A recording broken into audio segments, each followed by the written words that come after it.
નમસ્તે વિદ્યાર્થી મિત્રો, આજે ધોરણ 10નો પાઠ 19 સત્યમ મયુરઃ વિશે વાત કરવાની છે.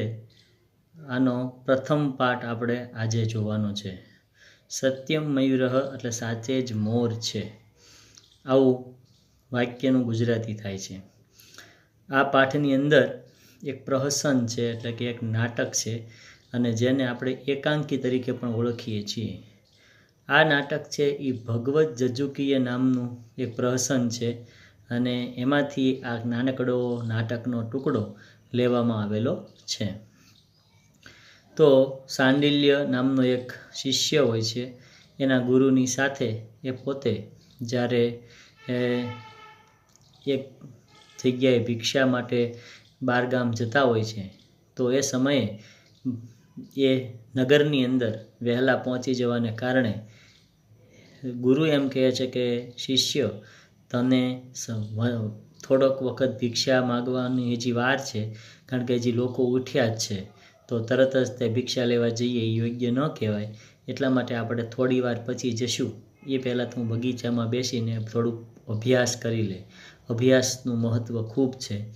ત્યારે આ શિષ્ય છે એ ભણવામાં ખૂબ જ આળસુ હોવાને કારણે એ જુદા જુદા બહાનાઓ બતાવે છે, જે આજના વર્તમાન સમયમાં પણ વિદ્યાર્થીઓના લક્ષણોને સૂચવે છે. કે જ્યારે ભણવા માટેનું કહીએ છીએ ત્યારે આપણા જ વિદ્યાર્થીઓ ઘણી વખત ઘણા બધા બહાનાઓ બતાવતા હોય છે. એમ આ જે વિદ્યાર્થી છે એ પોતાના ગુરુને કહે છે કે આ બગીચાની અંદર તો એક વાઘ રહે છે, તો એ મને ખાઈ રહ્યો છે, તો આવી રીતે હું બગીચામાં જતાં ડરું છું. ખરેખર તો ત્યાં બગીચામાં કોઈ વાઘ હોતો જ નથી, ખાલી ઝાડની પાછળ એક મોર હોય છે. છતાં પણ એ પોતે ભણવાથી બચે એ માટે આવું એક બહાનું છે એ ગુરુજીની સામે રજૂ કરે છે. અને ત્યારે ગુરુજી એને કહે છે કે આ સમયમાં ભણવું એ બહુ અગત્યની વસ્તુ છે. જે વ્યક્તિ ભણે છે એને જીવનમાં સુખ પ્રાપ્ત થાય છે. એ વાત આપણને આ પાઠ દ્વારા સમજવા મળે છે. તો એનો પહેલાં પ્રસ્તાવના જોઈએ, પછી થોડુંક એનું ભાષાંતર પણ આપણે આજે જોઈશું. સંસ્કૃત રૂપકોના 10 પ્રકાર છે, તેનામાં એક પ્રકાર પ્રહસન છે. આ પ્રહસન એકાંકી હોય છે અને તેનું કથા વસ્તુ એક દિવસ પૂરતું મર્યાદિત હોય છે. સંસ્કૃત સાહિત્યમાં આવા જે અનેક પ્રહસનો રચાયા છે, તેમાં સૌથી વધારે પ્રસિદ્ધ ભગવત જજુકીય નામના પ્રહસનને મળી છે. કેટલાક વિદ્વાનોના મતે આના રચયિતા બોધાયન નામના કવિ છે, જ્યારે કેટલાક વિદ્વાનો આ રચના કોઈ અજ્ઞાત કર્તાની છે એમ માને છે. આનો રચનાકાળ લગભગ ઈસવીસનની 4મી સદીનો છે. પ્રસ્તુત નાટ્યાંશ આ ભગવત જજુકીય પ્રહસનમાંથી લેવામાં આવેલો છે. પરીક્ષામાં એવો પ્રશ્ન પૂછાય કે સત્યમ મયુર શેમાંથી લેવામાં આવ્યો છે, તો કહેવાનું ભગવત જજુકીય નામનું પ્રહસન છે એમાંથી લીધેલો છે. ગરીબ પરિવારમાં જન્મેલો સાંડિલ્ય સરળતાથી ખાવાનું મળી રહેશે એવી ભાવનાથી ઘર છોડી દે છે અને બૌદ્ધ સાધુ બની જાય છે. પરંતુ અહીં તો વારંવાર ઉપવાસ કરવાનો હોવાથી હવે આ સાંડિલ્ય બૌદ્ધ સાધુનો વેશ છોડી દઈને એક પહોંચેલા યોગી સાધુનો શિષ્ય બને છે. અહીં પણ તેને તો ખાવામાં જ રસ હોય છે, પણ એના આ ગુરુ સતત ભણવાની ફરજ પાડતા હોય છે. રોજ ભિક્ષા લેવા માટે નગરમાં આવતા આ ગુરુ શિષ્ય એક દિવસે સમય કરતાં વહેલા નગરમાં આવી ચડે છે. સમયની કિંમત જાણનાર ગુરુ પોતાના શિષ્યને આ સમય દરમિયાન રસ્તામાં આવેલા એક બગીચામાં બેસીને થોડું ભણી લેવાનું કહે છે. બંને જણ બગીચામાં પ્રવેશે છે. તે સમયનું આ દ્રશ્ય આ નાટ્યાંશમાં છે. સાંડિલ્ય બહાનાબાજી દ્વારા હાસ્ય પીરસે છે. આ સંવાદ ઉપરથી એ વાતનો ખ્યાલ આવે છે કે બાળપણમાં માતાએ કહેલી વાતોની ગંભીર અસર માનવીના જીવન ઉપર પડતી હોય છે. માણસ ગમે તેટલો મોટો થઈ જાય તો પણ માતાની કહેલી વાતોથી તેનામાં જે સંસ્કાર પડી ગયા છે તે દૂર થઈ શકતા નથી. વળી વિદ્યા શા માટે ભણવી જોઈએ એ પ્રશ્નનો ઉત્તર પણ અહીં આવા સંવાદોમાંથી મળી રહે છે. તો પ્રથમ એમાં એવી વાત છે કે સાંડિલ્ય ભો ભગવન ઇદમ ઉદ્યાનમ. સાંડિલ્ય કહે છે, હે ભગવન, આ ઉદ્યાન છે, આ બગીચો છે. સાંડિલ્ય એટલે કે પરિવ્રાજક એટલે કે સાધુ કહે છે. પ્રવિશ્ય અગ્રતઃ, અને આગળ પ્રવેશ કરે છે. શાંડિલ્ય પુરતઃ ભવિષ્યતુ. શાંડિલ્ય કહે છે, ભગવાન, આ સામેની તરફથી તમે પ્રવેશો. અહમ પૃષ્ઠતઃ પ્રવિશ્યતુ. હું પાછળની તરફથી પ્રવેશ કરું છું.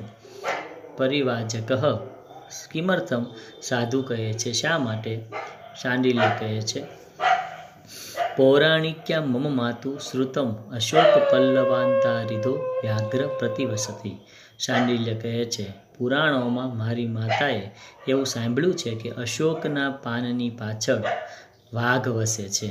તતઃ ભગવાનેવ પુરતઃ પ્રવિશ્યતુ અહમ પૃષ્ઠતઃ પ્રવિશ્યામિ.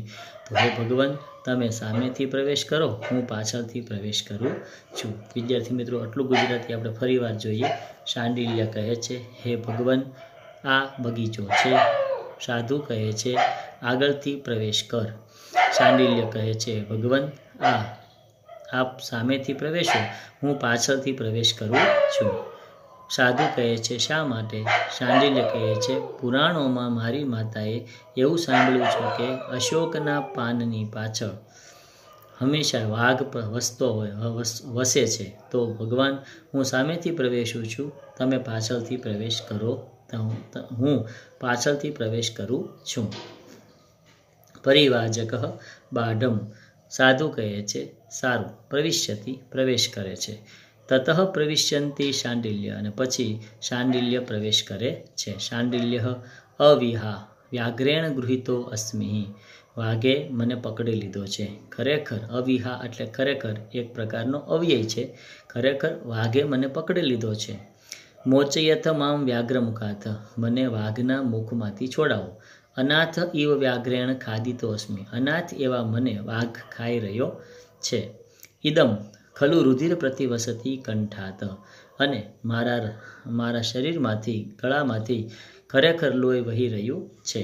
પરિવાજક શાંડિલ્ય ન ભવેતવ્યમ મયુર ખલુ એષ. સાધુ કહે છે, હે શાંડિલ્ય, ડરીશ નહીં. આ ખરેખર મોર છે. શાંડિલ્ય સત્યમ મયુર.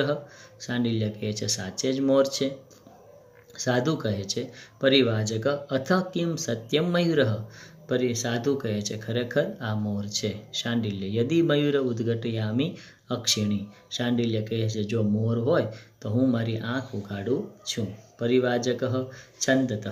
સાધુ છે એ ભલે ત્યારે એમ કહે છે. શાંડિલ્ય. હવે આટલું ગુજરાતી ફરીવાર આપણે જોઈએ.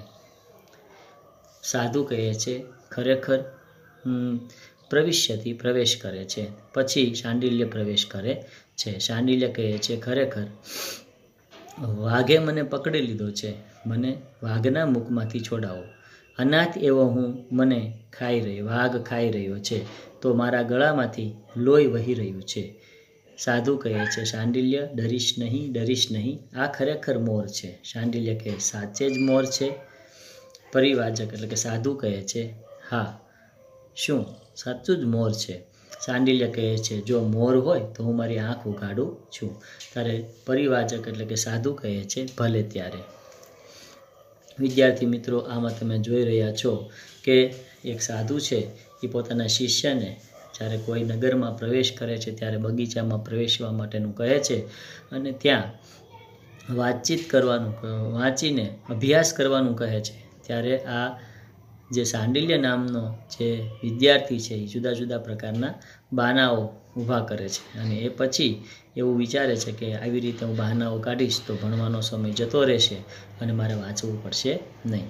શાંડિલ્ય કહે છે, શાંડિલ્ય અવિદાહ દાસ્યા પુત્રો વ્યાઘ્રો મદભયેન મયુરરૂપમ ગૃહીત્વા પલાયતે. પછી કહે છે, તો આ તો દાસીનો પુત્ર વાઘ મારા ભયને કારણે મોરનું રૂપ લઈને જતો રહ્યો છે અને પછી હસે છે. ચંપક કદંબ, ચંપાનું ઝાડ, કદંબ કદમનું ઝાડ, સપ્તપર્ણ સપ્તપર્ણીનું ઝાડ, ચંદન ચંદનનું ઝાડ, ટગર ટગરીનું ઝાડ, ખદીર એટલે ખેરનું ઝાડ, કદલી સમવકીર્ણ અને કેળાનું ઝાડ, માલતી લતા મંડપ મંડિત, માલતી લતા મંડપ એટલે કે માલતીના વેલાથી સુશોભિત થયેલો આ મંડપ સુખમાવો રમણીયમ, સુખદાયક અને રમણીય ખલું ઇદમ ઉદ્યાનમ, ખરેખર આ બગીચો રમણીય છે. ફરી વાર એટલું ગુજરાતી કરીએ. શાંડિલ્ય કહે છે, અરે રે દાસીનો પુત્ર વાઘ મારા ભયને કારણે મોરનું રૂપ લઈને પલાયન કરી ગયો છે. હસે છે.